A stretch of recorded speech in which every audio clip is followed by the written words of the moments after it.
ఓం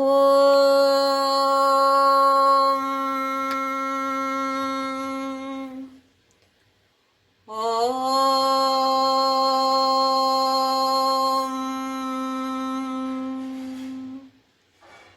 ఓం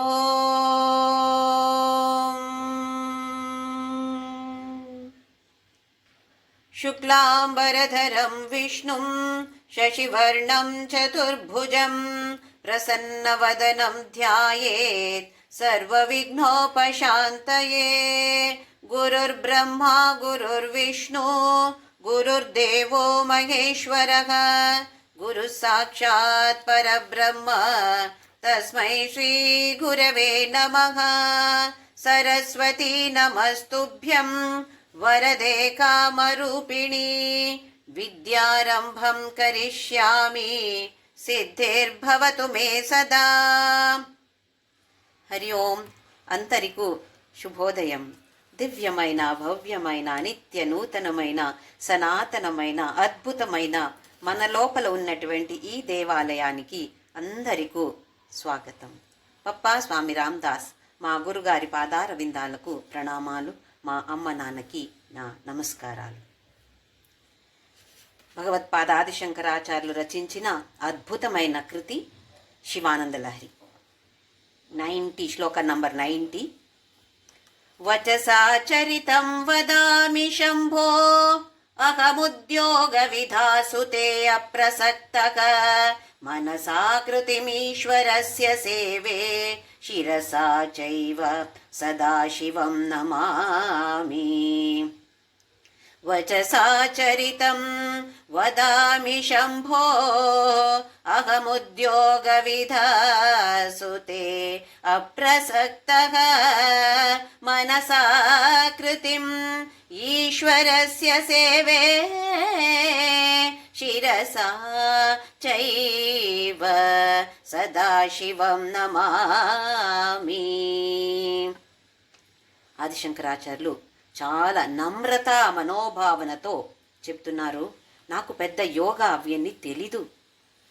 ఉద్యోగ ఉద్ అని యోగతో ఉద్ అని వస్తే చాలా శ్రేష్టమైనది అని అర్థం. అందుకే మన చేసే పనికి చూడండి, జీతం తీసుకుంటాము, కానీ దానికి పేరు ఉద్యోగ. ఎందుకంటే అది ఒట్టి జీతం తీసుకోవడానికి కాదు, మనలో బెస్ట్ ఏముందో అది ఇవ్వాలి అక్కడ. కానీ మన ఎలా పని చేస్తాం అక్కడ? అక్కడ బాస్ లేకపోతే ఆ రోజు పనియే చేయము. ఉద్యోగ, ఇక్కడ ఉద్యోగ అంటే అష్టాంగ యోగ లేదు ఏదో చాలా ఈ అధ్యాత్మ పథంలో మనల్ని ముందుకు తీసుకువెళ్ళడానికి కావాల్సిన యోగాలు. ఆదిశంకరాచార్యులు చెప్తున్నారు, అవి అన్నీ నాకు అస్సలు తెలీదు. తే అప్రసక్తః, దాని గురించి కొంచెం కూడా నాకు ఐడియా లేదు. కానీ వచసా చరితం వదామి శంభోహో, కానీ నీ చరితాలు దాన్ని నేను చెప్పగలుగుతాను. అంటే స్తోత్రాలు చెప్పగలుగుతాను, పాటలు పాడగలుగుతాను, లేదా నీ గురించి మాట్లాడగలుగుతాను. నీ గురించి నాకేం తెలుసో వేరే వాళ్ళతో నేను పంచుకుంటాను. ఊరికే ఏదో అవి కబుర్లు ఇవి కబుర్లు మాట్లాడుకుంటా టైం వేస్ట్ చేయకుండా, శివ నేను నీ గురించి మాట్లాడగలుగుతాను, కానీ పెద్ద యోగాలు ఏమి నాకు తెలీదు. మనసాకృతిం ఈశ్వరస్య సేవే శిరసా చైవ సదాశివం నమామి. మనస్సులో నీ గురించి స్మరణ ధ్యాన చేసి ఇలాంటి సేవ నేను చేయగలుగుతాను శివ. ఏదో పెద్ద యోగా అంటే నాకేమి తెలీదు, కానీ ఇవి చిన్న చిన్నవి నాకు తెలుసు. ఎవరి కోసం చెప్తున్నారు ఆదిశంకరాచార్యులు? మన కోసం. మనకేం పెద్ద యోగ తెలుసు? ఏమీ తెలీదు. కానీ కొన్ని స్తోత్రాలు పాడటము, కొన్ని భజనలు పాడటము, లేదా శివుడి గురించి ఏదో ఒక కథ వాళ్ళకి వీళ్ళకి చెప్పుకోవడం, ఇవి అన్నీ మనకు తెలుసు. అది చెయ్యగలుగుతాను నేను. ఇంకా సదాశివం నమామి శిరస, తల వంగి నీకు నమస్కారం చేయగలుగుతాను. ఎవరికి? సదాశివుడికి. సంచిత పాప వినాశకలింగం తత్ప్రణమామి సదాశివలింగం. ఏదో ఊరికి శివలింగ కాదు, సదాశివలింగ. సదాశివానుగ్రహద పంచకృత్యపరాయణ. లలితా సహస్రనామంలో కూడా వస్తుంది. ఎందుకంటే మనము జన్మమెత్తాము, మళ్ళీ మరణమైతే గ్యారంటీ. వెళ్ళి జాతస్య హి ధ్రువో మృత్యు ధ్రువం జన్మ మృతస్య చ. చనిపోవడం, మళ్ళీ పుట్టడం, మళ్ళీ చనిపోవడం, ఇదే సైకిల్లో చక్రవ్యూహంలో మనము పడి ఉన్నాం. ఇక్కడ సదాశివుడు ఏం చేస్తాడంట? మనం చనిపోతే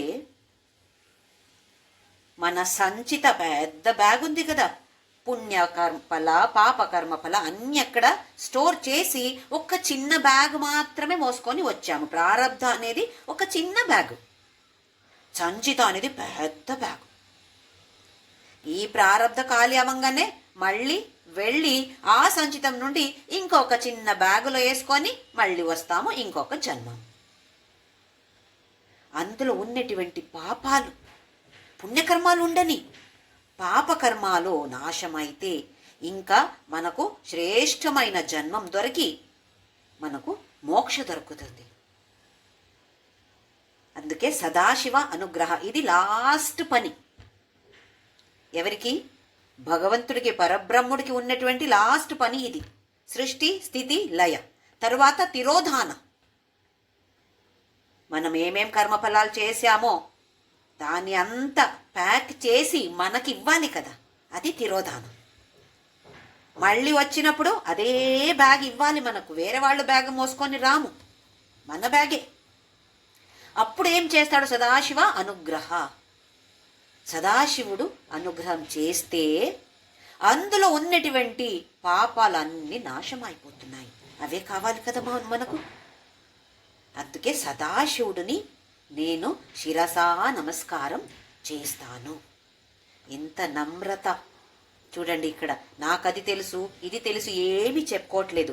మనమేమో ఒక చిన్నది ఒక శ్లోకం వస్తే మీకు తెలీదా, అది నాకు తెలుసు అని అంటాం కదా. ఆది శంకరాచార్యులు ఎలాగ రాశారు చూడండి. అన్ని తెలిసి కూడా శివ నాకేమీ తెలీదు అని అంటున్నారు భక్తి భావతో. తర్వాత ఆద్యా విద్యా హృద్గతా నిర్గతాసీత్ విద్యా హృద్యా హృద్గతా త్వత్ప్రసాదాత్ సేవే నిత్యం శ్రీకరం త్వత్పదాబ్జం భావేర్ముక్తేః భాజనం రాజమౌళే. ఆద్యా విద్యా హృద్గతా నిర్గతాసీత్ విద్యా హృద్యా హృద్గతా త్వత్ప్రసాదాత్ సేవే నిత్యం శ్రీకరం త్వత్పదాబ్జం భావే ముక్తే భాజనం రాజమౌళే. రాజమౌళే అంటే ఇందుమౌళే, రాజమౌళే, చంద్రశేఖర ఇవన్నీ ఒకే అర్థం. చంద్రుడిని తల మీద అలంకార ఒక్క ఆభరణంగా పెట్టుకునేవాడు రాజమౌళి, చంద్రమౌళి, చంద్రశేఖర. మనకి ఈ కథ తెలుసు. ఎందుకు పెట్టుకున్నాడు శివుడు? చంద్రుడికి ఒక వీక్నెస్ ఉండింది. ఏంటంటే రోహిణి, భార్యలలో రోహిణి మీద ఎక్కువ ప్రేమ. అయితే పార్షియాలిటీ, భేదభావం కదా, తప్పు కదా అది. అయితే వేరే వాళ్ళందరూ తండ్రి దక్ష ప్రజాపతికి వెళ్ళి కంప్లైంట్ ఇస్తే ఆయన వార్నింగ్ ఇచ్చాడు. చూడు, నన్ను అలా చేయకూడదు, అందరినీ ఒకే విధంగా ప్రేమించాలి. సరే సరే అన్నాడు చంద్రుడు. కానీ ఇంకా రోహిణినే ఎక్కువ ప్రేమించాడంట. అప్పుడు దక్ష ప్రజాపతికి కోపం వచ్చి నీ శక్తి అంతా నాశమైపోని అని శాపమిస్తే ఫలం చూశాడు చంద్రుడు. కొంచెం కొంచెం తగ్గుతున్నాడు, క్షీణమైపోతున్నాడు. అప్పుడు ఇంకేం చేయాలి? ఇంక కొంచెమే మిగిలింది, శక్తి అంతా పోయింది, ఆ మెరుపు అంతా పోయింది. అప్పుడు పరమేశ్వరుడి దగ్గర వెళ్ళి ఇలాగెలా చెప్తే నువ్వు భయపడొద్దు నాన్నా అని ఆయన్ని తీసుకొని తల మీద పెట్టుకున్నాడు. అంటే ఏం చూపిస్తుంది ఇక్కడ? ఎంత కరుణామయుడు శివుడు. అందుకే ఆదిశంకరాచార్యులు రాజమౌళి అని ఇక్కడ ఆ నామ, ఎన్నో పేర్లున్నాయి, ఆ పేరు ఇక్కడ ఉపయోగించారు. ఏం చెప్తున్నారు? ఆద్య అవిద్య. ఎప్పటి నుండో ఆది నుండి అవిద్య ఉండింది శివ. ఏం అవిద్య? అవిద్య ఇక్కడ ఈ జగత్తే శాశ్వతం, నా దేహం అంటే నేను, నా మనస్సు అంటే నేను, నా బుద్ధి అంటే నేనే, ఇవి అన్నీ అవిద్య. ఎన్నో జన్మల నుండి ఇలాగే ఆలోచనతో వచ్చాం. అందుకే అక్కడ స్ట్రాంగ్గా నేను అంటే ఈ దేహము, ఇవి అన్నీ మన మనస్సులో గట్టిగా సిమెంట్ వేసి కూర్చుంది. అది అవిద్య. ఎప్పటి నుండి? ఆది నుండి ఇవి అన్నీ ఉన్నాయి. హృద్గత నిర్గతాసీత్, నా హృదయంలో అది ఉండింది, కానీ ఇప్పుడు అది వెళ్ళిపోయింది శివ. విద్యా హృదయ హృద్గత త్వత్ప్రసాద. ఇప్పుడు నా హృదయంలో విద్య.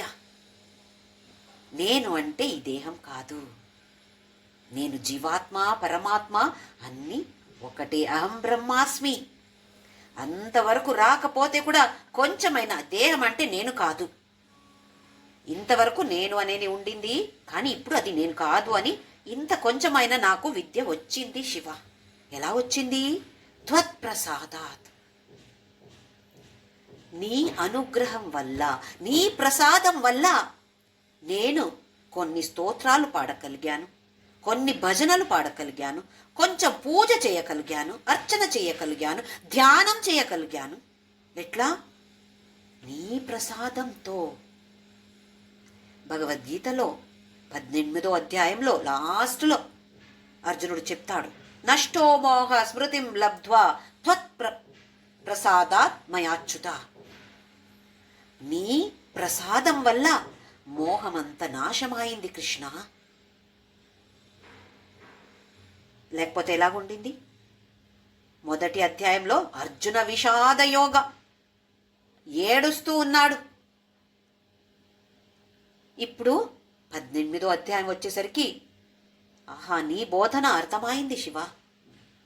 అలాగే నీ ప్రసాదం వల్ల నేను పూజ అన్ని చెయ్యగలిగాను, దానివల్ల అవిద్య అనేది వెళ్ళిపోయింది. విద్య అధ్యాత్మ విద్య, లౌకిక విద్య కాదు ఇది. లౌకిక విద్య కూడా అవిద్యలోనే వస్తుంది. ఈ అధ్యాత్మ విద్య నా మనసుకి ఆహా తెలిసింది. సేవే నిత్యం శ్రీకరం త్వత్పదాబ్జం. నువ్వు చాలా శ్రీకర అంటే మంచిది చేసేవాడు నువ్వు. నీ సేవ నేను, నీ పాదాల సేవ నేను చేస్తాను. భావే ముక్తే భాజనం రాజమౌళి. ఇలా సేవ చేసి చేసి ముక్తి దొరకడానికి నేను ఇప్పుడు ఆ అర్హత నాకు వచ్చింది. ఇప్పుడు క్వాలిఫికేషన్, బ్రహ్మసత్య జగన్మిథ్య అనే జ్ఞానం రావడానికి నాకు క్వాలిఫికేషన్ వచ్చింది శివ. అవిద్య అంతా నాశమాయి విద్య ఇది నాకు దొరికింది. అయితే బ్రహ్మసత్య జగన్మిథ్య అనే తత్వ ఫుల్లుగా కాకపోతే కూడా కొంచెం కొంచెం నా బుర్రకి ఎక్కింది. ఇంకా మోక్ష ముక్తే భాజనం అది దొరకడానికి నాకు అర్హత వచ్చింది. ముక్తికి కూడా నాకు అర్హత వచ్చింది. తర్వాత దూరీకృతాని దురితాని దురక్షరాణి దౌర్భాగ్య దుఃఖ దురహంకృతి దుర్వచాంసి సారం త్వదీయ చరితం నితరాం పిబంతం గౌరీశ మామిహ సముద్ధర సత్కటాక్షైః. దూరీకృతాని దురితాని దురక్షరాణి దౌర్భాగ్య దుఃఖ దురహంకృతి దుర్వచాంసి సారం త్వదీయ చరితం నితరాం పిబంతం గౌరీశ మామిహ సముద్ధర సత్కటాక్షైః.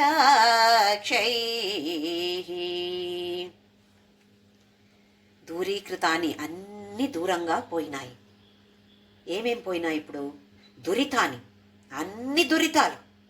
దురక్షరాణి, బ్రహ్ముడు రాశాడు కదా, విధి లిఖితం అన్నాను కదా, అది ఏమేం చెడ్డది ఏమేం ఉండిందో అవి అన్నీ పోయినాయి. అవి కూడా దూరీకృతాన్ని. దౌర్భాగ్య, ఒక్కొక్కసారి మనకు అనిపిస్తుంది ఏం దౌర్భాగ్యమో ఏమో. కష్టాలు వచ్చినప్పుడు అయ్యో నా దౌర్భాగ్యమే అని అంటాం కదా, అన్ని దౌర్భాగ్యాలు దూరీకృతాన్ని. దుఃఖ, ఇంకా ఏ దుఃఖము లేదు శివ, అన్ని నాశమైపోయింది. నాకు విద్య అని జ్ఞానం నాకు వచ్చింది, ఇంకా ఎక్కడ దుఃఖ, అన్ని నాశమైపోయినాయి. దురహంకృతి, దురహంకారం, అహంకారం కూడా కాదు, దురహంకారం. అహంకారం అంటే నేను నేను అని ఉంటుంది. దురహంకార నేనే, ఇంకా ఎవ్వరు లేరు, నేనే. అలాంటి దురహంకారతో కొన్ని పనులు చేస్తాము. కొన్ని ఏంటి, ఎక్కువ పనులు అలాగే చేస్తాము. మీకేం తెలుసు, నాకే అన్ని తెలుసు అని దురహంకారంతో అన్ని పని చేసేది, అవి అన్ని నాశమైపోయినాయి. దుర్వచాంసి, వచనాలు, మాటలు,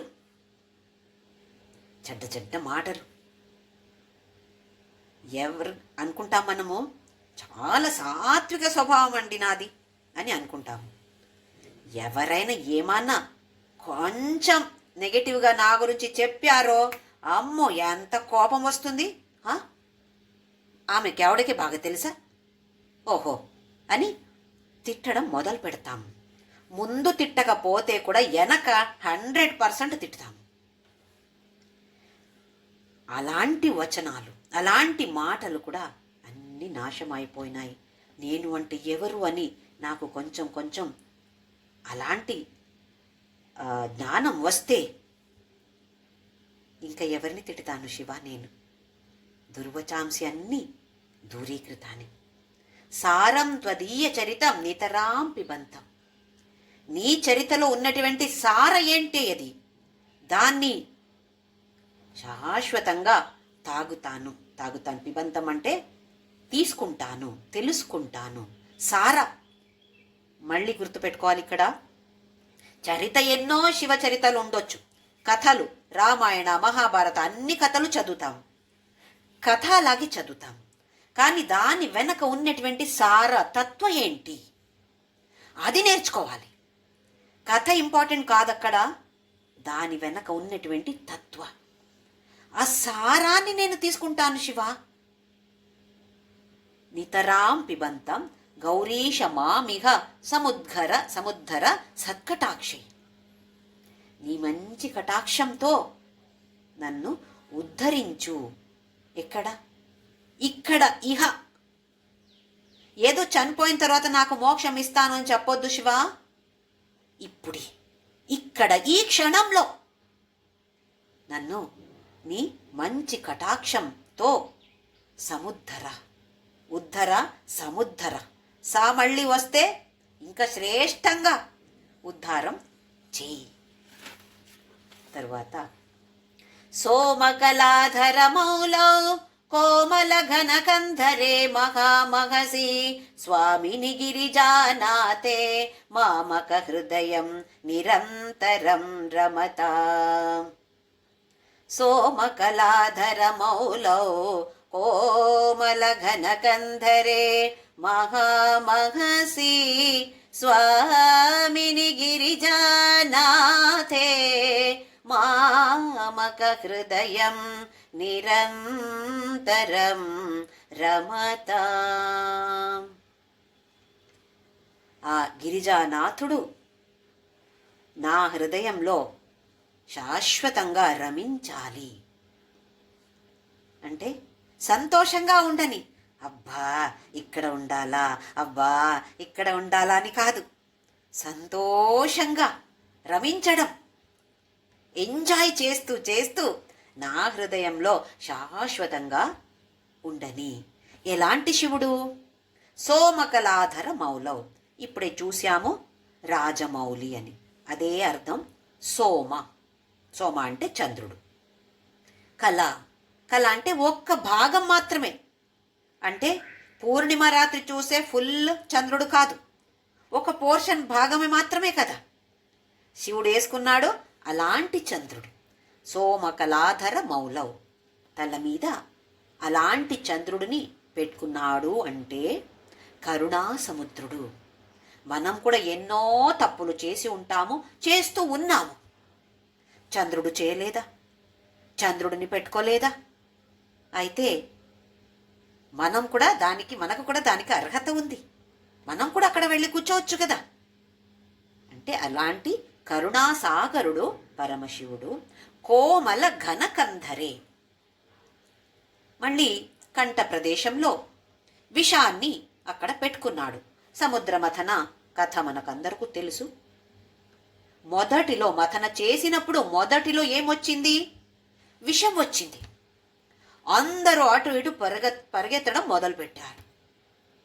దేవతలు, అసురులు అందరూ కూడా. పరమశివుడిని వెళ్ళి ప్రార్థిస్తే ఆయన వచ్చి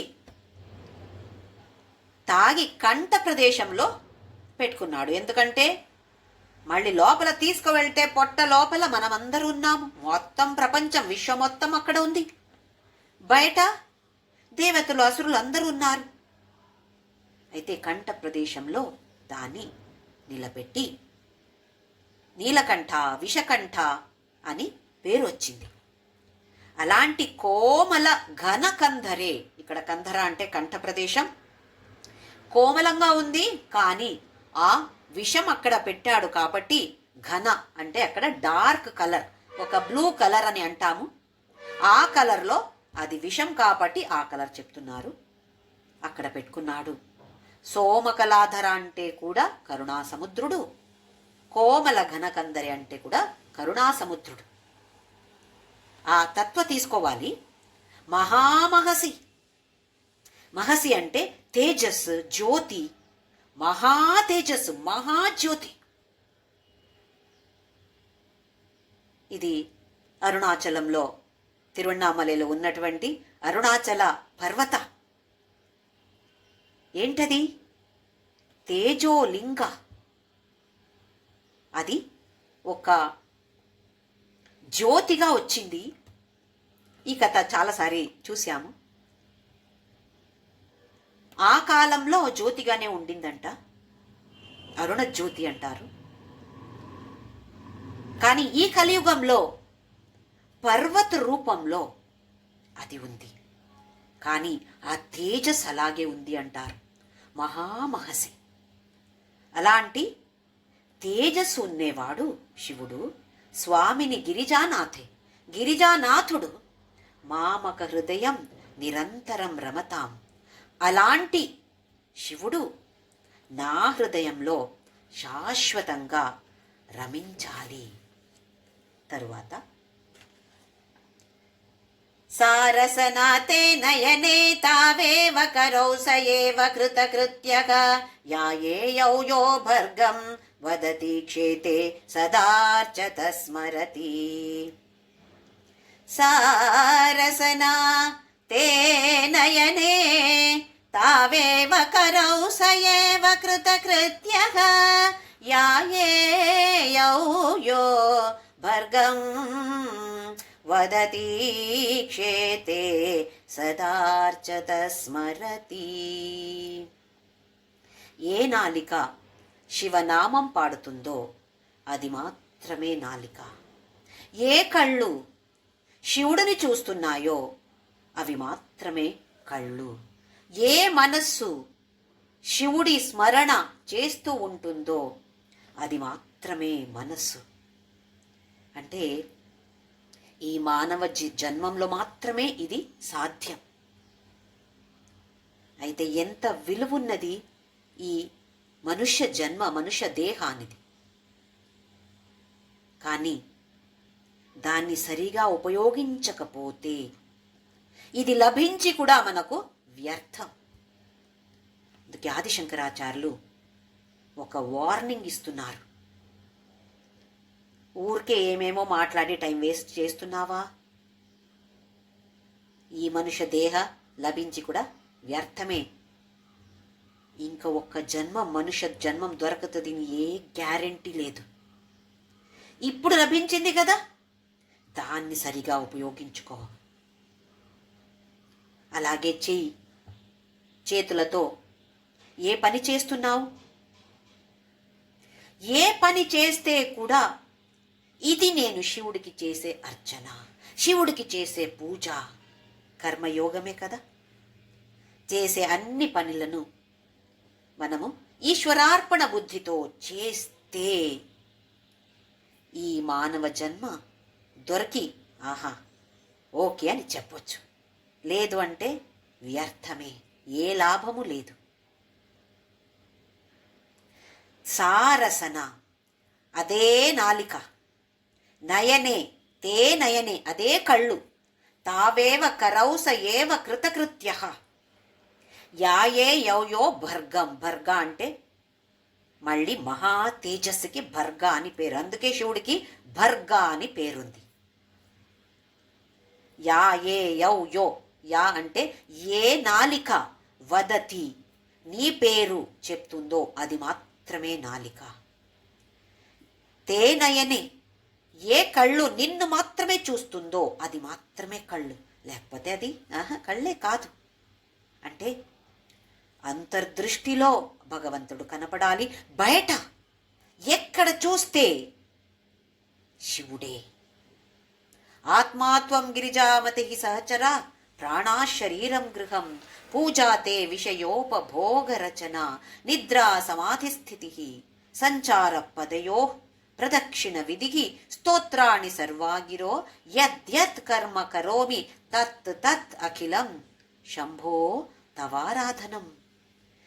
ఏమేం పని నేను చేస్తున్నానో శివ, ఇది నేను నీకు చేసే ఆరాధన. ఏమేం మాట్లాడుతున్నానో అవి అన్ని నీ స్తోత్రాలే. నాకు సమాధి చేయడం, సమాధి స్థితికి రావడం తెలీదు శివ, కానీ నిద్రపోవడం బాగా వచ్చు. అయితే ఆ నిద్రవే సమాధి అని అనుకో నువ్వు. అదే తత్వం ఇక్కడ. ఏ నాలిక శివనామ పాడుతుందో అది మాత్రమే నాలిక. ఏ చేతులతో అర్చన చేస్తున్నావో అది మాత్రమే చేతులు, లేకపోతే అది వేస్ట్. మనస్సు, ఏ మనస్సుతో స్మరణ చేస్తున్నావో అది మాత్రమే మనస్సు. అంటే శిక్షణ ఇవ్వాలి మన మనస్సుకి, మన అన్ని ఇంద్రియాలకి మనము శిక్షణ, ట్రైనింగ్ ఇవ్వాలి. ఒక్క ఉద్యోగం చేరాలి అంటే చేరిన తర్వాత మొదటి 1 నెల 2 నెలల ట్రైనింగ్ అంటారు. ఎందుకు? ఆ పని ఎలా చేయాలో, వేరే పని చేసేది తెలుసు కానీ ఆ పని ఎక్కడ ఎలా చేయాలో దానికి ట్రైనింగ్ ఇస్తారు. అయితే ఈ పనికి ట్రైనింగ్ ఇవ్వకూడదు, మనము ఇవ్వాల్సిందే కదా. అన్ని ఇంద్రియాలకి, మనస్సుకి, బుద్ధికి ఎంత ట్రైనింగ్ ఇవ్వాలి. వదతి క్షేతే సదార్చత స్మరతి. ఎవరిలా చేస్తారో అది మాత్రమే, అలాంటి వాళ్ళు మాత్రమే కృతార్థలు, కృతకృత్యలు, ధన్యులు. లేకపోతే వేస్ట్. మనమేమో అనుకుంటాము, నేను మనిషిగా పుట్టాను కదా, ఈ ప్రాణి చీ, ఇదేం ప్రాణి, చీమ, దోమ అన్నీ చంపేస్తాము. ఎందుకు? నేనే కదా గ్రేటెస్ట్, సృష్టిలో నేనే గ్రేటెస్ట్. అవును, కరెక్టే. కానీ దాన్ని సరిగా ఉపయోగిస్తే మాత్రమే కదా గ్రేటెస్ట్. లేకపోతే ఆ చీమలో భగవంతుడు ఉన్నాడు, ఆ దోమలో భగవంతుడు ఉన్నాడు అని అర్థమవుతుందా మనకు? దాని గురించి ఇక్కడ ఆదిశంకరాచార్యులు చెప్పి మనకు ఒక హెచ్చరిక అంటున్నారు. తరువాత అతి మృదులౌ మమ చరణౌ అతి కఠినం తే మనోభవానీశ ఇతి విచికిత్సాం సంత్యజ శివ కథమాసీద్గిరౌ తథా ప్రవేశః. అతి మృదులౌ మమ చరణౌ అతి కఠినం తే మనోభవానీశ ఇతి విచికిత్సాం సంత్యజ శివ కథమాసీద్గిరౌ తథా ప్రవేశః. ఇప్పుడు శివుడితో అంటున్నారు, శివ నువ్వేమో చెప్పొచ్చు నాకు, ఓయ్ నీ మనస్సు ఎంత కఠినంగా ఉంది, నా పాదాలు చాలా కోమలంగా ఉన్నాయి. అందుకే నేను నీ మనసులో కూర్చోలేను అని చెప్పొద్దు శివ. నాకు నా మనసు కఠినంగా ఉంది తెలుసు. నాకు నా ఏ ఉద్యోగం నాకు తెలీదు. కఠినంగా ఉంది మనస్సు, చాలా కఠినంగా ఉంది. కానీ నువ్వెక్కడ బతుకుతున్నావు? కైలాస పర్వతంలో. అది ఎలాగుంది ఆ పర్వత? ఎంత రఫ్గా ఉంది. అది పోని మామగారింటికి వెళ్తే, అత్తగారింటికి వెళ్తే అది అది పెద్ద ప్యాలెసా? అది కూడా పర్వత రాజుడి ఇల్లు. పర్వతమే కదా. ఎవరిని పెళ్లి చేసుకున్నావు? పార్వతిని పెళ్లి చేసుకున్నావు. ఏమో అత్తగారింటికి వెళ్తే అల్లుడికి ఏమి పెద్ద ఇస్తారు కదా. ఓహో, మంచి బెడ్ ఇస్తారు కదా, మంచి భోజనాలు అన్నీ చేసి పెడతారు అల్లుడు వచ్చాడు అని. అక్కడ వెళ్తే కూడా అదే కదా శివ నీకు? అదే పర్వతంలో ఉండటమే కదా. అయితే నా మనస్సు కఠినంగా ఉంటే కూడా నీకేంటి? నీకు అలవాటే కదా అది. అతి మృదులవు మమ చరణవు. శివుడు చెప్పేది ఇది. నా పాదాలు అతి మృదుగా ఉన్నాయి.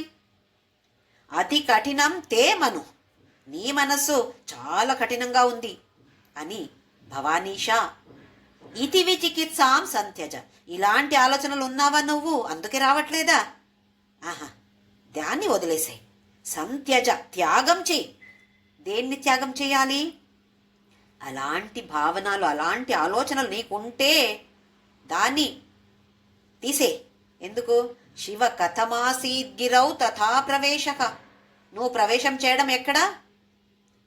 గిరౌ, కైలాస పర్వత, ఇంకొక పర్వత, అన్ని పర్వతాల్లోనే ఉంటావు కదా నువ్వు. అయితే నా మనసు కఠినంగా ఉంటే కూడా నువ్వెందుకు రావు? రా. ఆ పర్వతం ఎలాగుందో అలాగే ఉంది, అలాగే కఠినంగా ఉంది ఈ మనస్సు. మళ్ళీ ఎందుకు రావట్లేదు నువ్వు? తర్వాత ధైర్యాంకుశేన నిభృతం రభసాత్ ఆకృష్య భక్తి శృంఖలయా పురహర చరణాలానే హృదయమదేభం బధాన చిద్యంత్రైః. అయితే ఇక్కడ ఒక ఎలిఫెంట్, ఏనుగ మనస్సు ఎలాగుంది అంటే ఒక ఏనుగ. ఎలాంటి ఏనుగాది? ఈ మదం వస్తుంది చూడండి, అలాంటి ఏనుగ. ఎక్కడ అంటే అక్కడ పరిగెత్తుతుంది. ఈ నా మనస్సు అలాగుంది శివ, ఒక పెద్ద ఏనుగ. ధైర్యాంకుశేన నిభృతం రభసాత్ ఆకృష్య భక్తి శృంఖలయా పురహర చరణాలానే హృదయమదేభం బదాన చిద్యంత్రైః. ధైర్యాంకుశేన నిభృతం రభసాత్ ఆకృష్య భక్తి శృంఖలయా పురహర చరణాలానే హృదయమదేభం బధాన చిద్యంత్రైః. ఇభం, హృదయమదేభం. ఇభం అంటే ఎలిఫెంట్. నా మనస్సు అనే ఏనుగ ఎలాగుంది? ధైర్యాంకుశేన నిభృతం. దాన్ని ధైర్యానే అంకుశతో నువ్వు పట్టుకోవాల్సి వస్తుంది శివ. రభసాత్, ఎప్పుడు? వేగంతో రా. ఎప్పుడో ఇంక కొన్ని జన్మాల తర్వాత అని చెప్పొద్దు శివ. ఇప్పుడే రభస అంటే చాలా హై స్పీడ్తో వచ్చి ఆకృష్య భక్తి శృంఖలయ, ఒక చైన్ తీసుకురావాలి. దాన్ని కట్టాలి కదా. ఈ ఎలిఫెంట్ని ఒక పెద్ద లావుగా ఉన్నటువంటి ఒక చైన్తో కట్టాలి. ఆ చైన్ ఏంటి? భక్తి శృంఖల. భక్తి అనే శృంఖల అంటే ఒక చైన్. ఈ ఏనుగని కట్టుతారు కదా. భక్తి అనే చైన్ కావాలి, ధైర్యానే అంకుశ కావాలి. దానితో కట్టి పురహర నువ్వెవరు? త్రిపురాసురుల్ని చంపేశావు కదా నువ్వు. ముగ్గురు, ఒక్కడా ఇద్దరా? ముగ్గురిని ఒకేసారి చంపావు, అసురులు. నా మనసు కూడా అలాగే ఉంది. ముగ్గురిని ఒకేసారి చంపితే నా మనసులో ఉన్నటువంటి ఈ నకారాత్మక భావనల్ని నాశం చేయవా? పురహర కదా నువ్వు. పురహర చరణాలానే హృదయమదే బంబధాన. ఇప్పుడు కట్టాలి. ఎక్కడ కట్టాలి? ఈ ఏనుగని కట్టాలి అని చెప్పాను, కానీ ఎక్కడ కట్టాలి శివ? నీ పాదాలకి కట్టాలి. చరణ, పురహర చరణ, నీ చరణ అనే స్తంభం, దానికి గట్టిగా కట్టేసే. ఛిద్యంత్రై, ఒట్టి చైన్ చాలదు, అక్కడ ఒక పెద్ద యంత్ర కావాలి. ఎలాంటి యంత్ర? చిద్యంత్ర. చిద్ అంటే ఆ జ్ఞానం. జ్ఞానముంటే నా మనస్సు నీ పాదాల మీద పడి ఉంటుంది. అదే ఆ చిత్ అనేది, జ్ఞాన అనేది లేదు అనుకో శివ. భక్తి ఉంది కానీ మళ్ళీ అక్కడి నుండి పరిగెత్తుతుంది నా మనస్సు. జ్ఞానం కావాలి కదా. ఒక పెద్ద మెషిన్, యంత్ర అంటే మెషిన్. ఇక్కడ ఒక పెద్ద మెషిన్తో దీన్ని కట్టి పెట్టాలి. గట్టిగా నీ పాదాలకి కట్టి నా మనస్సుని ఉంచేసుకో, లేకపోతే మళ్ళీ తిరుగుతుంది అటు ఇటు. తరువాత మళ్ళీ అదే అర్థం వచ్చే ఇంకొక శ్లోకం. ప్రచరత్యభితః ప్రగల్భవృత్యా మదవానేష మనః కరీగరీయాన్ పరిగృహ్య నయేన భక్తిరజ్వా పరమస్థాణుపదం దృఢం నయాముం. ప్రచరత్యభితః ప్రగల్భవృత్యా మదవానేష మనః కరీగరీయాన్ పరిగృహ్య నయేన భక్తిరజ్వా పరమ స్థాణుపదం దృఢం నయాముం. ప్రచరతి, చరతి అంటే అటు ఇటు తిరగడం. ప్రచరతి ఇంకా అమ్మో ఒక్క సెకండ్ అటు ఇటు ఉండట్లేదు, ఒకే చోట ఉండట్లేదు, అటు ఇటు తిరుగుతుంది. ప్రచరతి అభితః, అభిత అంటే అటు ఇటు. ప్రగల్భ వృత్య, ఎలాంటి వృత్తి? ఇంకా చేస్తాను, అది చేస్తాను, ఇది చేస్తాను అని అటు ఇటు తిరుగుతూ ఉంది. మదవానేష మన కరీ, కరీ అంటే మళ్ళీ ఎలిఫెంట్, ఏనుగ. గరియాన్, ఏమే చిన్న ఎలిఫెంట్ కాదు, పెద్దది. గరియాన్ ఏంటది? మనస్సు, మనః, నా మనస్సు. మద, మద భయంకరంగా ఉంది. మద అహంకారం. ఇలాంటి మనస్సుని పరిగృహ్య నయేన, ఉపాయంతో చేయాలి శివ నువ్వు, లేకపోతే మళ్ళీ పరిగెత్తుతుంది. మనం చెప్తాం కదా, ఏదో ఒక కుక్క అటు పరిగెత్తుతుంటే మనం వెనక వెళితే అది మళ్ళీ పరిగెత్తుతుంది. ఏదో ఒక ఉపాయంతో చెయ్యాలి. అప్పుడు ఏదో బిస్కెటో ఏదో చూపించేసి దాన్ని కట్టేస్తారు.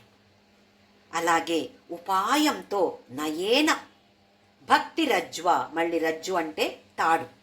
భక్తి అనే తాడుతో ఉపాయంతో దాన్ని కట్టేయాలి. ఎక్కడికి? పరమ స్థాణు పదం. పరమ స్థాణు, స్థాణు అంటే శాశ్వతంగా ఏది ఉందో దానికి శాశ్వతంగా ఉన్నటువంటి ఒక స్తంభం అనొచ్చు. స్థాణు అంటే స్తంభం అని కూడా అర్థం ఉంది, శాశ్వతం కూడా అర్థం ఉంది. శాశ్వతమైన స్తంభం ఏమది? పరమశివుడి పాదాలు. పరమస్థాణు పదం, పదాలు, పాదాలు. ఆ పరమేశ్వరుడి పాదాలకి, పాదాలు అనే శాశ్వతంగా ఉన్నటువంటి స్తంభానికి నా మనస్సు అనే పెద్ద ఏనుగాని భక్తి అనే తాడుతో ఉపాయంతో నువ్వు కట్టేసే శివ. దృఢం, దృఢంగా గట్టిగా కట్టాలి, లేకపోతే మళ్ళీ ప్రచరతి, మళ్ళీ అటు ఇటు వెళ్తుంది. నువ్వు గట్టిగా కట్టలేదో భక్తి ఉంటే కూడా మనస్సు అటు ఇటు తిరుగుతుంది శివ. అయితే ఎంత గట్టిగా నువ్వు కట్టి నువ్వు అక్కడ ఉంచేసుకోవాలి. ఎంత అద్భుతంగా చెప్తున్నారు చూడండి. మనస్సు అనేది ఒక పెద్ద ఎలిఫెంట్ అలాగే, ఏనుగలాగే ఉంది. అహంభావంతో నిండిపోతుంది. దాన్ని నేనేమి చేయలేను.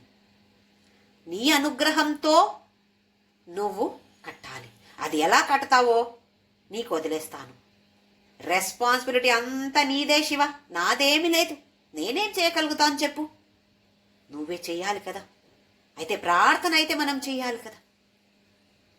తరువాత సర్వాలంకారయుక్తాం సరళపదయుతాం సాధువృత్తాం సువర్ణాం సద్భి సంస్తూయమానాం సరసగుణయుతాం లక్షితాం లక్షణాఢ్యాం ఉద్యద్భూషా విశేషాముపగత వినయాం ద్యోతమానార్థరేకాం కళ్యాణీం దేవగౌరీ ప్రియ మమ కవితా కన్యకాం త్వం గృహాణాం.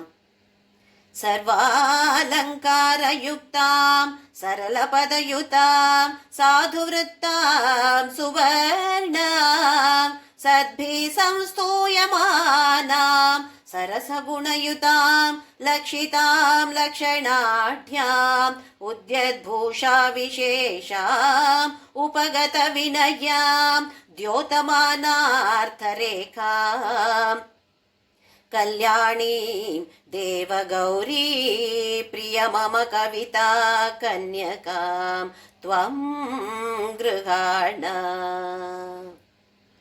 ఆదిశంకరాచార్యులు ఈ శ్లోకంలో నేను రచించిన ఈ కవిత అంటే ఈ శివానంద లహరి ఈ కవితాన్ని ఒక కన్యాదానంగా నీకు దానం చేస్తున్నాను.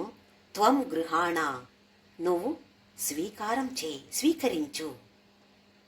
ఈ ఇన్ని శ్లోకాలు ఒక కృతి అని చెప్పొచ్చు కదా, దాన్ని ఒక కవిత అని చెప్పి ఇది ఒక కన్య. అలాగే కన్యాదానం ఎలా చేస్తాము?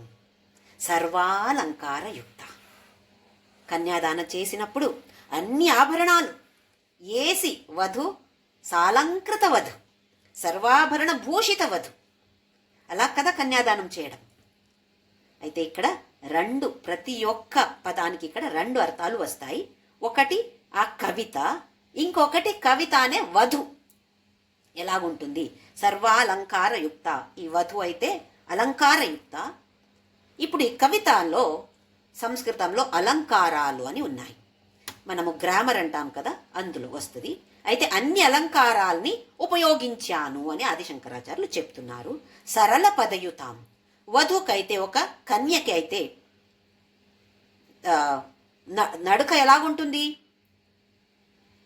ఏదో పెద్ద పెద్ద ఇలాగ్ చేసి నడవడం కాదు, చిన్న చిన్నగా మంచిగా నడుస్తుంది. సరళ పద. అలాగే ఈ కవితలో పదాలు ఎలాగున్నాయి మనం చూసాం కదా, ఎంత సింపుల్గా సరళంగా ఉంది. ఏదో క్లిష్టమైన పదాలు అని లేవు ఇందులో. సరళ పదాల్ని ఉపయోగించాను ఈ కవితలో. సాధువృత్తాం, చాలా సాధు అంటే సౌమ్యంగా, వధు అయితే సౌమ్యంగా ఉంది. మనము పెళ్లి చూపులకు వెళ్తే అక్కడ అడుగుతాం, వేరే వాళ్ళని కూడా అడుగుతాము, ఎలాగుంది ఈ పిల్ల, స్వభావం ఎలాగుంది, సౌమ్య స్వభావమా, అత్తగారు మామగారుతో అందరితో ఉండాలి, ఇంట్లో ఉండగలుగుతుంది అంటారా కదా. అంటే సాధు సౌమ్య స్వభావం ఉందా లేదా, రౌద్ర స్వభావమా, అందరితో ఫైటింగ్ చేస్తుందా. సాధు వృత్తాం. అలాగే ఇందులో కూడా మంచి పదాలు ఎలాగున్నాయి, సౌమ్యంగా ఉన్నాయి, ఏదో ఫైటింగ్ చేసే అలాగూ లేదు అని అంటున్నారు ఆదిశంకరాచార్యులు. సువర్ణాం, మంచి వర్ణ, మంచి రంగు. కన్య అయితే మంచి రంగు, ఈ కవిత అయితే వర్ణ అంటే అక్షరాలు, అక్షరాలు మంచి అక్షరాలు ఉన్నాయి ఈ కవితలో. సద్భిః సంస్తూయమాన, మంచి బుద్ధి ఉన్నవాళ్ళు మంచిగా చెప్తున్నారు ఈవిడ గురించి. ఈ వధువు గురించి మనము కొందరితో అడుగుతాము, ఆ పాప ఎలాగుంది, వర్తన ఎలాగుంది.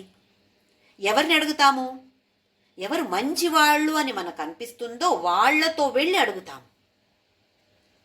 వాళ్ళు కూడా మంచిగా చెప్తున్నారు, ఆహా ఈ అమ్మాయి చాలా మంచిదే అండి, 100% గ్యారంటీ సర్టిఫికేట్ నేను ఇస్తాను అని అంటే మనకు అబ్బా ఒక విశ్వాసం. అలాగే ఈ కవిత చాలామంది మంచి వాళ్ళు ఇది బాగుంది అని చెప్తారు శివ. ఆ తర్వాత సరస గుణయుత, గుణం ఎలాగుంది వధువు అనేది, ఈ ఈ అమ్మాయికి గుణాలు ఎలాగున్నాయి, అందరితో మిక్స్ అవుతుంది, సరస గుణం. అదే ఈ కవితకి ఎలాగుంది, మంచి గుణాలు. ఏదైనా చెడ్డ గుణాల గురించి ఇందులో చెప్పారా ఆదిశంకరాచార్యులు? మంచిదే చెప్పారు. సరస గుణ. లక్షిత అంటే ఒక పర్ఫెక్ట్. ఈ వధు అయితే కూడా పర్ఫెక్ట్, ఈ కవిత అయితే కూడా పర్ఫెక్ట్గా ఉంది. ఎక్కడ కూడా ఓహో ఇలా ఎందుకు రాశారు ఆదిశంకరాచార్యులు, ఇది తప్పు కదా, అలాగెక్కడా మనకు కనపడిందా? లేదు. అది లక్షిత.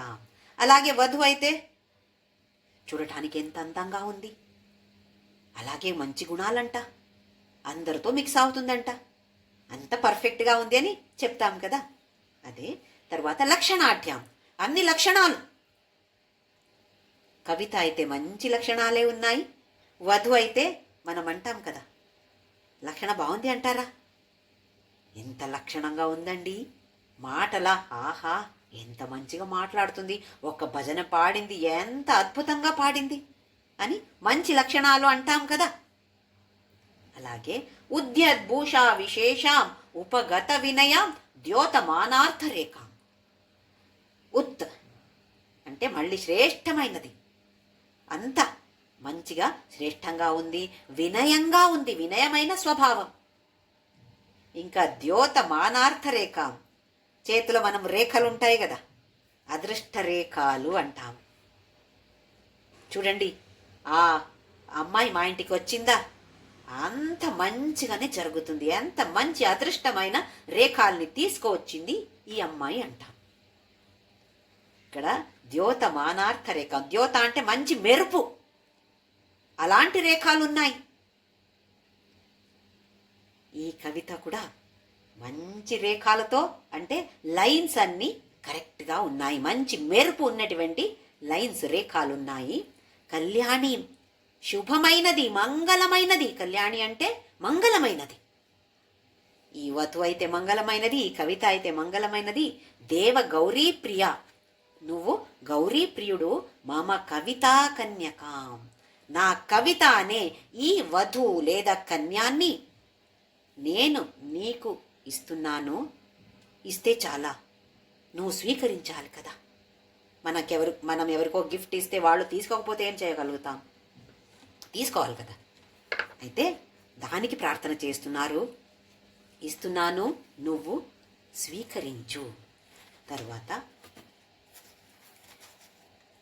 ఇదం తే యుక్తం వా పరమశివ కారుణ్య జలధే గతౌ తిర్యగ్రూపం తవ పద శిరో దర్శన ధియా హరిబ్రహ్మాణౌ తౌ దివి భువి చరంతౌ శ్రమయుతౌ కథం శంభో స్వామిన్ కథయ మమ వేద్యోసి పురతః.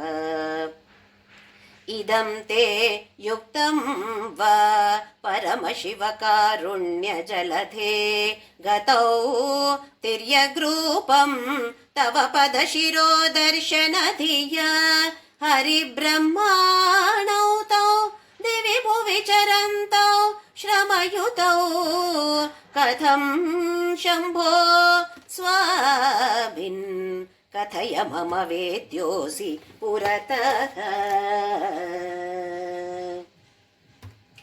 ఈ కథ చెప్పినప్పుడు, ఈ శ్లోక రాసినప్పుడు ఆదిశంకరాచార్యులకి శివుడు ప్రత్యక్షమయ్యాడు అని అంటారు కథలో. అంటే శివుడు కనపడ్డాడు, మనకు కూడా కనపడాలి కదా శివుడు.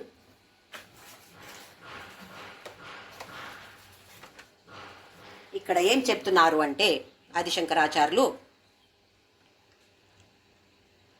హరి బ్రహ్మ వీళ్ళిద్దరు కూడా నిన్ను వెతుకుకొని అన్ని చోట దివి భువి, భూమి కింద వెళ్ళారు, ఆకాశం పైన కూడా వెళ్ళారు, కానీ నువ్వు కనపడలేదు వాళ్ళకి. నాకు మాత్రం ప్రత్యక్షం కనపడుతున్నావు శివా, ఇది ఎట్లా అని ఆదిశంకరాచార్యులు అడుగుతున్నారు. ఇదం తే యుక్తం వా పరమశివ కారుణ్య జలదే, నువ్వు కారుణ్య లేదా కరుణాసాగరుడు. గతౌ తిర్యగ్రూపం తవ పద శిరో దర్శనధియా, నిన్ను చూడటాని కోసం హరి బ్రహ్మ వీళ్ళందరూ కూడా హరి బ్రహ్మాణౌతౌ దివి భువి చరంతౌ శ్రమయుతౌ, ఎంత శ్రమం తీసుకొని దివిలో ఆకాశంలో భూమి కింద అంత వెతికారు, శ్రమపడ్డారు, బాగా శ్రమపడ్డారు, కానీ వాళ్ళకి నువ్వు కనపడలేదు, దొరకలేదు. నా ముందు పురతః కథం శంభో స్వామిన్ కథయ మమ వేద్యోసి పురతః, కానీ నా కళ్ళ ముందు నువ్వు కనపడుతున్నావు నాకు. ఇన్ని శ్లోకాలు భక్తితో ఆదిశంకరాచార్య రచిస్తే, ఈ శ్లోకం రచన చేసినప్పుడు శ్రీశైలంలో శివుడు ప్రత్యక్షమాయాడు అని అంటుంది కథ. ఎలా కనపడుతున్నావు నువ్వు నాకు అని ఆదిశంకర, వాళ్ళకే కనపడలేదు. మళ్ళీ చూడండి, మళ్ళీ అరుణాచల కథ అది. బ్రహ్మ హరి ఇద్దరు కూడా నీ ఆది అంతా ఎక్కడాని వెతకడానికి వెళ్తే కూడా, నువ్వు అంత శ్రమ పడితే కూడా వాళ్ళకేమో కనపడలేదు శివా, కానీ నాకు నా కళ్ళ ముందు నువ్వు కనపడుతున్నావు. ఇది ఎట్లా? మమ వేద్యోసి పురతః, నా కళ్ళ ముందు నాకు నువ్వు కనపడుతున్నావు. ఇది ఎట్లా అని ఆదిశంకరాచార్యులు అడుగుతున్నారు. లాస్ట్ శ్లోకం. స్తోత్రేణాలమహం ప్రవచ్మి నమృషా దేవా విరించాదయః స్తుత్యానాం గణనా ప్రసంగ సమయే త్వామగ్రగణ్యం విదుః మాహాత్మ్యాగ్ర విచారణ ప్రకరణే ధానాతుషస్తోమవత్ ధూతాస్త్వాం విదురుత్తమోత్తమ ఫలం శంభో భవత్సేవకాః.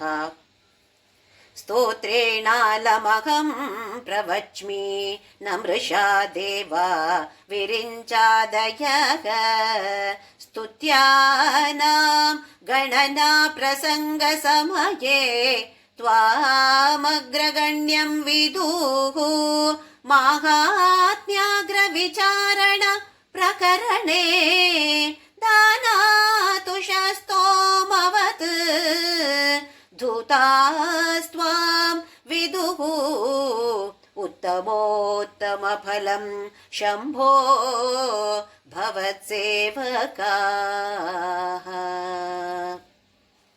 స్తోత్రేణ అలం, ఇంకా స్తోత్రం చేసింది చాలు. అలం అంటే చాలు. అహం ప్రవచ్మి నా మృష, నేను అబద్ధం చెప్పట్లేదు శివ. మృష అంటే అబద్ధం, నా మృష. ప్రవచ్మి అంటే చెప్పడం, నేను అబద్ధం ఆడట్లేదు. విరించాదయ స్తుత్యానాం గణనా ప్రసంగ సమయం. మనకు సనాతన ధర్మంలో ఎన్నో మంది దేవతలు, 33 కోటి దేవతలంట. అందులో ఎవరు శ్రేష్ఠ? ర్యాంక్ ఇవ్వాలి కదా, ఫస్ట్ ర్యాంక్ ఎవరికి అని అందరూ స్తుత్యానాం గణన లెక్కమేస్తున్నారంట. స్తుత్యానాం గణనా ప్రసంగ సమయే త్వామగ్రగణ్యం విదుః, నువ్వే ఫస్ట్ ర్యాంక్ హోల్డర్ శివ. మాహాత్మ్యాగ్ర విచారణ ప్రకరణే, అందరూ మహాత్ములు కూర్చొని విచారణ చేస్తున్నారు. ఎవరికి ఎంత మార్క్స్ ఇవ్వచ్చు? మనము స్కూల్లో చెప్పట్లేదా స్టూడెంట్స్, నీకు ఫస్ట్ ర్యాంక్, నీకు సెకండ్ ర్యాంక్ అని చెప్పట్లేదా? అట్లా ఇక్కడ మహాత్ములు అందరూ కూర్చొని విచారణ చేసి దానాతుషస్తోమవత్ దూతాస్త్వాం విదుః ఉత్తమోత్తమ ఫలం చంపో భవత్సేవకాః. నీ సేవకులు అంటే నీ భక్తులు అందరు కూర్చొని అంత మార్క్స్ వేసి నువ్వే అగ్రగణ్యుడు, నువ్వే ఫస్ట్ ర్యాంక్ హోల్డర్ అని చెప్పి అప్పుడు ఏమవుతుందంట, దానాతుష స్తోమవత్ దూతాస్త్వాం. ఇక్కడ ఈ ధాన్యాలపై పొట్టు ఉంటుంది చూడండి, ఆ పొట్టు ఎలాగ ఎగిరిపోతుంది, ఏది గట్టిగా ఉందో అది అక్కడే ఉండిపోతుంది, ఏది చాలా లైట్గా ఉంటుందో ఆ పొట్టు అంతా ఎగిరిపోతుంది. దాని గురించి ఇక్కడ చెప్తున్నారు. వేరందరూ దేవతలు పొట్టు అలాగే ఎగిరిపోతారు, నువ్వు మాత్రమే అక్కడ ఉంటావు. అయితే నువ్వే అగ్రగణ్య. ఇది విదుహు తెలుసు. ఎవరికి తెలుసు? నీ భక్తులకి. చంభో భవత్సేవక ఉత్తమోత్తమ ఫలం. మనము యాపిల్ కొనడానికి షాప్కి వెళ్తే 1 కిలో ఇవ్వండి అని ఆయన ఇచ్చిన యాపిల్ తీసుకొస్తామా? అక్కడ చూసి అంత అటు సైడు ఇటు సైడు తిప్పి చూసి బాగుందా, బాగలేదు అంటే నాకు వద్దది. ఏదైనా మనం అలాగే తీసుకుంటాం కదా, బాగుందా చూసి తీసుకొస్తాం. అలాగే ఉత్తమోత్తమ ఫలం, ఉత్తమ ఫలాలలో ఉత్తమైనది అంటే శ్రేష్టంగా ఉన్నాయి కొన్ని, అందులో శ్రేష్టంగా ఉన్నటువంటి ఫల పండు అది నువ్వే శివ. ఇది ఎవరికి తెలుసు? సేవకాహ, బహువచనం. ఏదో ఒక్కరికి తెలుసు ఒక్కడికి తెలుసు అని కాదు, నీ భక్తులకి అందరికీ తెలుసు. నువ్వే అగ్రగణ్యుడు, నువ్వే ఫస్ట్ ర్యాంక్ హోల్డర్. స్తోత్రేణ అలం. ఇంకా స్తోత్రం చేసింది అమ్మో 100 శ్లోకాలు అయినాయి శివ, చాలు కదా శివ. ఇంకా అందరికీ తెలుసు నువ్వే ఫస్ట్ ర్యాంక్ హోల్డరు, నువ్వే ఉత్తమోత్తమ ఫలం అని నీ అందరు భక్తులకే తెలిసిపోయింది. ఇంకా స్తోత్రం చేసింది చాలు. ఎంత దీనికి పేరు శివ ఆనంద లహరి. లహరి అంటే అలలు. నిజంగా ఇది ఆనంద లహరియే కదా, పెద్ద పెద్ద అలలు. కరెక్ట్గా పేరిచ్చారు శివ ఆనంద లహరి, శివానంద లహరి అని. ఎంత మంచి పేరు ఇచ్చి ఈ 100 శ్లోకాల్ని మనకు అద్భుతమైన గిఫ్ట్గా మనకు ఆదిశంకరాచార్యులు ఇచ్చారు. ఒక్క శ్లోకం కూడా మనం చూశాము, భక్తితో నిండిపోతుంది. ఈ బాహ్య పూజకి ప్రాముఖ్యత లేదు అని కాదు, ఉంది.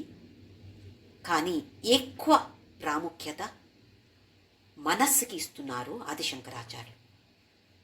మొదటిలో అవి అన్నీ కావాలి, బాహ్య పూజ అన్నీ కావాలి. ఆ తరువాత మనస్సు లోపలికి తీసుకువెళ్ళాలి. మానస పూజకి ఎక్కువ ప్రాముఖ్యత ఆదిశంకరాచార్యులు ఇస్తున్నారు.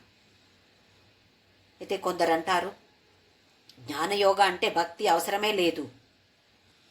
ఇది తప్పు. భక్తి 100% కావాలి. కర్మయోగ చేయాలంటే భక్తి లేకపోతే చెయ్యలేము. ఈశ్వరార్పణ బుద్ధితో అన్ని పని చెయ్యాలంటే అర్పణ బుద్ధి ఎలాగొస్తుంది? భక్తి ప్రేమముంటే మాత్రమే వస్తుంది. అయితే ఈ భక్తి అనేది ఎల్లప్పుడూ మనకు కావాలి. అది జ్ఞానయోగమే ఉండొచ్చు, కర్మయోగమే ఉండొచ్చు, ఏ యోగం ఉంటే కూడా భక్తి అనేది కావాలి. అది అంకోలం నిజ బీజ సంతతి అయస్కాంతోపలం సూచిక సాధ్వీ నైజ విభుం ఎన్నో ఉదాహరణతో ఆదిశంకరాచార్యులు చెప్పారు ఎలాగుండాలి. ఒక మ్యాగ్నెట్ ఉండినట్టు శివుడు ఉన్నాడు. మనమందరూ కూడా ఆ భక్తితో ఆయనకి అటాచ్ అయిపోవాలి. ఇంత మంచి కృతిని రచించిన భగవత్పాద ఆదిశంకరాచార్యులకు నమస్కారాలు. అలాగే కొంచెం కొంచెమైనా మనము దీన్ని పాడేది ఒక్క విచారం, దాని తత్వాన్ని అర్థాన్ని కొంచెమైనా మనన చేసి ఏదో నెలానికి ఒక్కసారి 100 శ్లోకాలు పాడడానికి టైం ఉండకపోవచ్చు, 1-2 శ్లోకాలు కూడా చాలు. సోమవారం చదవచ్చు, బై హార్ట్ వస్తే ఎప్పుడు పాడొచ్చు. రాగా ఇవి అన్నీ అనవసరం. లేదా త్రయోదశి నాడు, త్రయోదశి ప్రదోష సమయంలో సాయంకాలం ఏ గుడికి వెళ్తే కూడా ఆ దేవతలు అక్కడ ఉండరంట.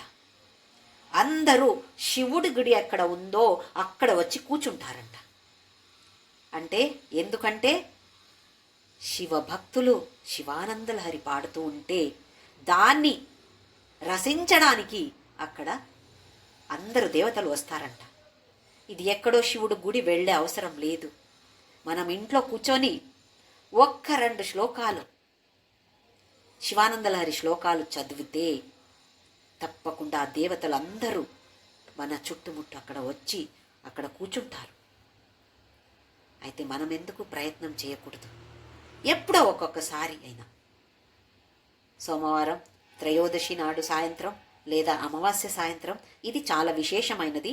లేదా ఏ టైం అయినా పాడొచ్చు, ఎప్పుడైనా పాడొచ్చు. ఇదే రోజు పాడాలి అదే రోజు పాడాలి అని ఏమీ లేదు. ఏదో ఒక్కరోజు పాడాలి అనిపించింది పాడొచ్చు.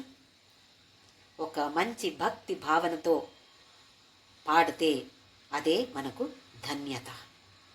అదే నామస్మరణ చేస్తూ చేస్తూ మనము ఈ అధ్యాత్మ పథంలో అందరూ ముందుకు వెళ్ళాలి.